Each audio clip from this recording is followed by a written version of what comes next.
Hello and welcome back to Raise Your Vibes with Miriam, your host. Today's podcast title is all about meditation. Now, we're all going to have different viewpoints on meditation. What is meditation? What is not meditation? I'm just going to speak upon it from my own experience. I'm not saying my experience is correct, yours is incorrect, and vice versa. All of us will have different ways of looking at meditation and what it does for us. But I just thought I would give you my personal view on it. Maybe you can relate, maybe you have your own opinions, your own viewpoints, maybe it does something different for you perhaps. That's fine. Please feel free to comment. It'd be nice to have a discussion about this. So meditation for me happened, I would say probably about 7-8 years ago properly. Prior to that, I hadn't really realised I had been meditating. I'd never called it meditating. Although that's what technically I was doing. So about 6 years ago, I did my Reiki level 1 certificate, and I hadn't really been into anything that way. I hadn't been inclined really to look into Reiki or to look into chakras or to look into any sort of meditation style bowls or anything like that. I hadn't been inclined to look at anything like that, although ironically in my classroom for many years as a teacher, I had always used meditation music or Reiki music in the background, or with some of my students, especially that had special educational needs, or some of my students that had very volatile lifestyles and backgrounds.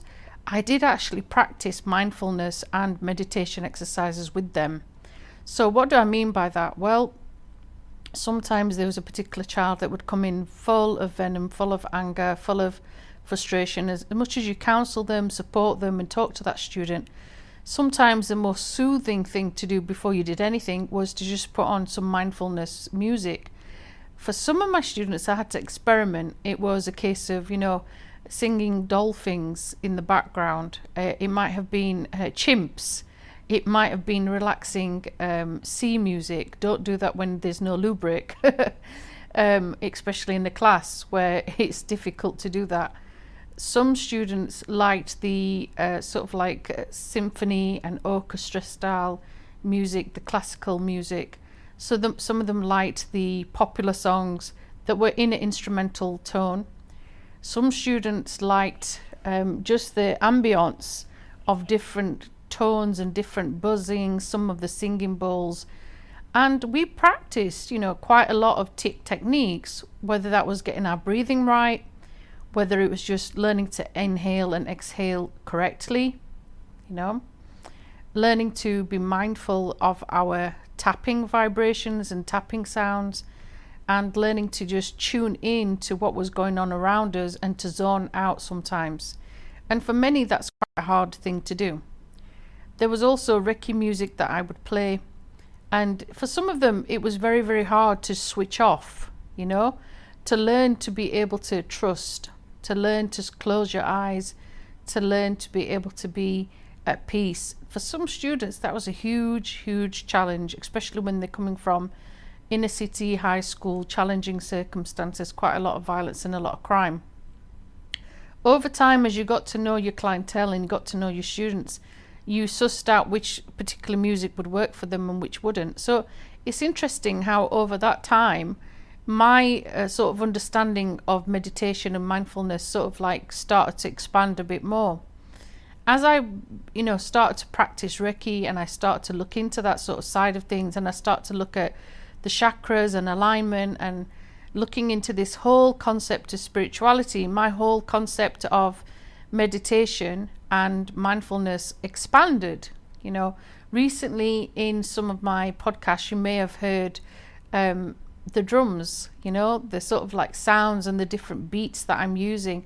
And again, that's one of the steel pan drums I have that I use, which also helps with meditation and bringing in your whole body and your mind into alignment. For each of us, it's going to be different things. Different things work for different people. But being able to meditate now is more useful than before, especially with what's happening with the pandemic that seems to be prolonging especially with what's happening with people's lives and the jobs and the stress that we're under, the anxiety. We need mindfulness more than ever. Sometimes it's hearing that peaceful voice. I've been told many a times that my voice is very, very peaceful, very calming. And even in a very, very difficult predicament, and don't get me wrong, there are different tones to my voice too, depending on the mood obviously I'm in, that it can alter. But when you're in a meditative state, personally for me, what I try to do is I try to zone out. And I try to take away all my anxieties, any insecurities, any thoughts, any reoccurring patterns, because there'll be things that are popping into your head as you're trying to meditate and you're trying to relax. A random thing could be like, oh, don't forget to add milk to the shopping list, for example. Don't forget you've got this errand to run. Don't forget you've got this. That sort of subconscious part of us and our controlling part of us tries to sort of dictate to us what we need to be doing. And sometimes we forget the fact that we are trying to empty our vessels so we can hear our inner thoughts. And these things that pop into our head, the cloudy judgment, the cloudy voices, the cloudy thoughts, these are all part of us trying to fine tune and just sort of be in that state of being, And sometimes it's very hard to just sit in the silence and be at one and be at peace, because you have all these nagging things going on around you. Depending on your environment, depending on who you live with, depending on where you are, who you are, not everybody will understand your meditation. For each of us, that could be different. I've known people meditate after prayer, before prayer, and that's fine as well. That's totally acceptable. I've been in different places throughout the world, and as I've travelled, my faith and my religion is one, but that doesn't mean that I don't respect other traditions and other religions as well. For example, I've been in some churches that are spiritually very, very, very uplifting, and I've managed to meditate and I've managed to be at peace and be grounded in that particular place and that particular environment. And I've picked up the energy around that particular place as well. But not everybody will be that way inclined, It could be that I'm out in nature and I'm grounding myself. I might be feeling the plants, I might be feeling the trees around me. That could be part of meditation as well. I've seen people do that, especially when they do yoga outside. They're with nature. They're grounding themselves and they're getting their chakras in alignment as well. Like I said, everybody's aspect of meditating is different. Years and years and years ago, I was doing Tai Chi, which I still love to this day. And the Tai Chi was for me also being in harmony with my yin and my yang and my balance. And that also allowed me to meditate. It also allowed me to be in alignment with myself and my true self. And when you're doing something like Tai Chi, again, your thoughts are empty. Your mind is clear. Your mind is free of all negativity, as well as positivity as well. You're free of thinking of all the life hassles and all the stresses that come with being a human being. Meditation now in 2021, quite a lot of us find it hard to find that particular place of a meditation area, that's clear, that's just for you, that's full of zen, and some of us really struggle because we're in busy households. We don't have our own space as such, but it's about you making that space yours, Some of us will try and find a little small space, whether it's on the patio, whether it's on the rooftop of your building. Obviously be safe as you're doing that. It might be your garden. It might be just one small area of your bedroom, that you use regularly that brings you into alignment. Like I said, all of us will have different aspects of this. We'll have different ways of looking at this. And it's just a matter of how we do that. Not all of us will be able to have that zoning in and zoning out predicament as other people do. So it's a matter of being understanding that when we meditate, for all of us that would be slightly different. Now, some people use different pieces of music, like I mentioned before, and some people use none. And that's fine. You have to do what works for you.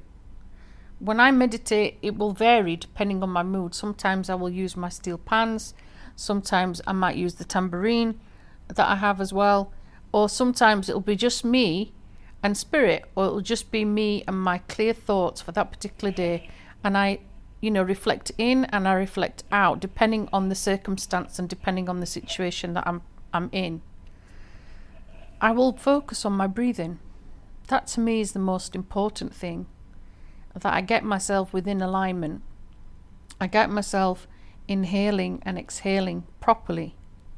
Some of us don't do that. Sometimes we're functioning every day, breathing in, breathing out, but we're not actually focusing on the actual breaths we take in, and we're not listening to our body as we exhale out. And that is quite beautiful too, being thankful and being mindful of the fact that we're blessed to be alive, we're blessed to be taking in that breath, we're blessed to be exhaling that breath, but also listening to the sounds within our body as we're doing that. Listening to your blood flowing in between your body, going through all the different stations within your life, within your soul. And sometimes we just focus on a particular being, on a particular light. It doesn't matter where you are, whether you're on a beach, whether you're somewhere else, we're just focusing in on that moment of reflection, that moment of peace, and that moment of serenity. The breathing techniques really help to calm and to keep us on track about what's important. So many of us are so busy with our hectic lifestyles and our hectic calendars and our schedules and all the things that are expected of us. We don't really give time for me, okay, as one. Some people find it helpful to meditate before they go to bed. I do this quite a lot, actually. I tend to do it just before I go to sleep. Helps me have a good night's sleep as well. But the breathing, like I said, is the main thing that keeps you in harmony. It keeps you calm. It keeps you zoned out. Once I've got that breathing under check, I then try to zoom in on particular things that are maybe concerning me or worrying me or causing anxiety, whatever it is. It could be a small thing, it could be a big issue. And I try to detach. And I try to refocus my focus, if that makes sense. So if it's something that's got me riled up, it's something that's got me heated, it's something got me anxious, it's got me worried, whatever, that, we can all relate to that from a human being point of view. But the point is that we try and detach from it. We try to look at it from another angle. And I do it like a chess game, I guess. I look at all the different pieces of the chess game, and I look at the pawn, the king, the castle, the knight. I look at the bishop, and it's like looking at all those different positions on the chessboard and deciding which one am I going to be, what could be the outcome if I was this and if I was that. And I don't do it in an interrogative way. I do it in a calm, peaceful way. So if I've got a very important decision I need to make, I will use meditation to help me with that and help me look at different angles and help me look at different aspects and help me look at things at a deeper basis. If I've got in an argument with somebody, for example, which is rare, but if there's something that I need to reflect on, if this particular behavior, particular patterns, if there's a client of mine that I'm working with who is having some issues, sometimes I will take a step back and look at it in a different perspective and a different analysis so that I can see all points of view, not just necessarily mine, which is going to be biased and hindered. So it's helpful to use meditation to do that as well. Sometimes we get so heated up in a discussion or an argument, we don't necessarily see the other person's point of view. And I think meditation does help us to do that. Now, time-wise, meditation for each person can be different. You could do 5-minute meditation, 10, 15, 20. I've known people meditate for hours. I've known people go to different temples, different places of peace and serenity, and watch different monks, different particular people from different religion, different faiths meditate, and they use it in a different format to us. Sometimes there is no speaking involved. Sometimes it's the fact that you use sign language, sometimes you use none. But it's about the fact that you are within yourself, you're within this stillness. Okay? One aspect of this that is for some people is very, very challenging is just to be at one with themselves. They find that extremely difficult. And they find it difficult because they're not at peace with themselves. You know, I think I've said this before in different podcasts, that you can be in a room with millions and millions of people but still feel lonely. I've come across that myself in my 20s, you know, and that was because I wasn't happy in my own company. I wasn't fulfilled in my own company. I was extremely lonely. I was used to people around me, and then suddenly I'm on my own. And you become this sort of like very needy, attached person, codependent person. And it's only when you've worked through your issues later on in life that you realise, actually, I need to enjoy being around myself first. I need to love myself first before I can enjoy the company of others properly and it's enriched. And meditation is one of those things that gets you to focus on you and who you are and what your whole purpose is, you know, why you're here. There are going to be scenarios in your life where you will use meditation to help you calm down. Some students I know have used this for exams, or some people I know have used meditation for like jobs, interviews and things like this, especially when they get very, very stressed. But more so now with the pandemic that seems to be going on, people are using more mindfulness now more than ever, because obviously our mental health is being impacted upon greatly. You know, some of us are thriving and some of us are not. Some of us are really, really struggling. And meditation is one of those things that can help people in that particular scenario. And like I said, for each of us, it will be different. So once you've got the breathing in check, once you are okay with yourself and you're looking at your issues, you're reflecting upon your issues, sometimes it's good to then cast those thoughts and cast those moments and feelings to a side. Once you've established the outlook and once you've established what it is that you're looking at. Once we're clear with that, we then step back and we reflect and we reflect and we reflect. That's the way I look at it. And there are times when you'll just be thankful, you know. I always do little affirmations of, in my mind, I'm thankful for the fact I'm breathing. I'm thankful for the fact I'm alive. I'm thankful for another day, another blessed day. I'm thankful for the close friends that I have in my life that check up on me and love for me and care for me. I'm thankful of the people I come into contact with. You know, I'm thankful for being able to drive or walk or see things in nature, you know, for another day. I'm thankful for the food I eat. It's all about that positive mindset and the affirmations of, you know, the things that we are grateful for, because as human beings, we're very quick to say negative things. We're very quick to jump on the bandwagon of all the things that we wish we should have had or we want and we don't have. So we're very quick to be negative, but we're not quick to be positive. And that's where the yin and yang needs to be balanced and brought into touch. And like I said, not everybody will have these similar beliefs. I take that on board. This is just my particular perspective. It doesn't have to be the right way. There's other ways as well of doing this. But that's what I do. I go through all the different affirmations. And sometimes I will say different prayers as well. And again, this goes down to different people's religious beliefs. But if I know a particular friend of mine or someone that I've been counselling or whatever the scenario is having a particular really tough time and really difficult time, I will send lots of positivity and lots of love and lots of prayers to that particular person. It doesn't matter if they're on the same religious tree as me or spiritual path as me, but the point is that I'm putting them into my prayers. And I wish them peace and I wish them blessings and I wish them harmony. And whatever the particular scenario is, whatever it is, you know, that they're going through, I will pray for some resolution for them and some peace for them. So that's the other thing that I do as well whilst I'm meditating. Again, everybody will do that differently. Towards the end of that meditation, I feel myself at peace and at calm. And I will come out of that meditation. If I'm falling asleep at night, different ball game. I'm in a land of nod, as I call it, you know, and I'm fast asleep. If I've meditated through the day, obviously, depending on where I am, I will open up my eyes. And at times, you find yourself that you've gone into a very, very deep state. You know, you'll find it hard to open up your eyes because you're in a place of peace and you're in a place of serenity, and then you're back into the wild world again, where sometimes it's chaotic. So each of us will have a different way of meditating. There's no right way, there's no wrong way. The more I practice meditation as well, the more I see different aspects to it too.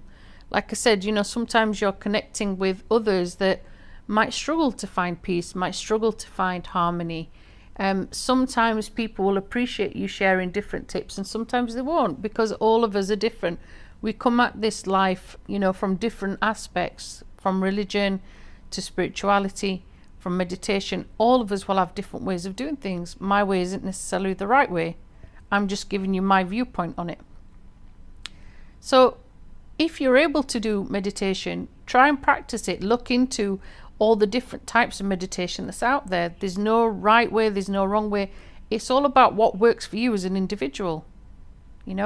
I've known people do the Om and the chanting. I've known people sit in nature cross-legged. I've known people do all sorts of different types of meditation, and I respect each one. But at the end of the day, you have to find the meditation that works for you as an individual. There's no right or wrong way when it comes to you as a person. You just have to find the one that gives you peace, that gives you joy, that helps your soul relax, that helps you look at things from a different perspective, and that helps you embrace each day anew. And that's the best way of looking at it.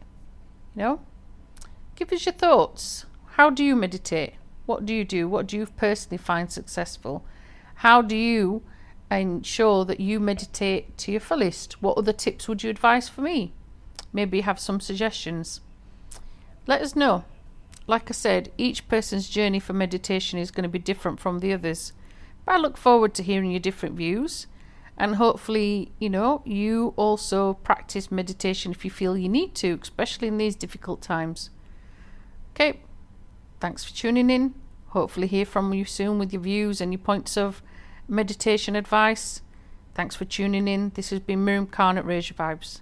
Bye for now.